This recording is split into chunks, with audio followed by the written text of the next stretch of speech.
नहीं है ना, लेकिन उससे पहले एक्शंस तो हो चुके हैं। गवर्नमेंट को लगा कि ये एक रास्ता है जिसके जरिए से हम शायद इस तहरीक अदम-ए-एतमाद को अवॉइड कर सकते हैं, तो उन्होंने किया।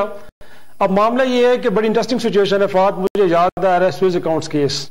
हम लाहौर से खबर ले लें पंजाब असेंबली से, अगर आपकी इजाजत हो। अदनान शेख साहब हमारे रिपोर्टर हमारे साथ हैं। अदनान बताइएगा, इजलास मुलतवी कर दिया गया है, क्या हुआ कार्रवाई में? वैसे हमें ये तो मालूम है कि मीडिया बिल्कुल अलाउ नहीं था पंजाब असेंबली के अंदर आज। जी बिल्कुल, यहाँ पर पंजाब असेंबली के बाहर तमाम मीडिया जो नुमाइंदगान है उन पर पाबंदी लगा दी गई और गेटों पर ताले लगा दी गई, किसी भी शख्स को अंदर जाने की इजाजत नहीं दी गई। और ताहम फैजल हसन चौहान अभी बाहर आए हैं और उन्होंने कहा है कि 6 अप्रैल तक पंजाब असेंबली का इजलास सुबह 11:30 तक जो है वो मुलतवी कर दिया गया है। और अब जो मेंबरान पंजाब असेंबली है उनकी आमद का सिलसिला शुरू हो चुका है, क्योंकि इजलास जो है वो खत्म हो गया है। ताहम अभी तक जो है अंदर से कोई खबर बाहर से जाने के कोई भी मीडिया नुमाइंदगान अंदर मौजूद थे। यहाँ पे बहुत बड़ी तादाद मौजूद है।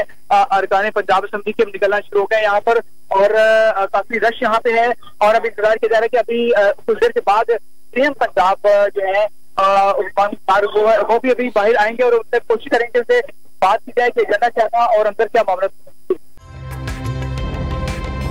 ताजा तरीन वीडियोस के लिए हमारा YouTube चैनल सब्सक्राइब करके बेल आइकन प्रेस करिए ताकि आपको मिले हर अपडेट सबसे पहले।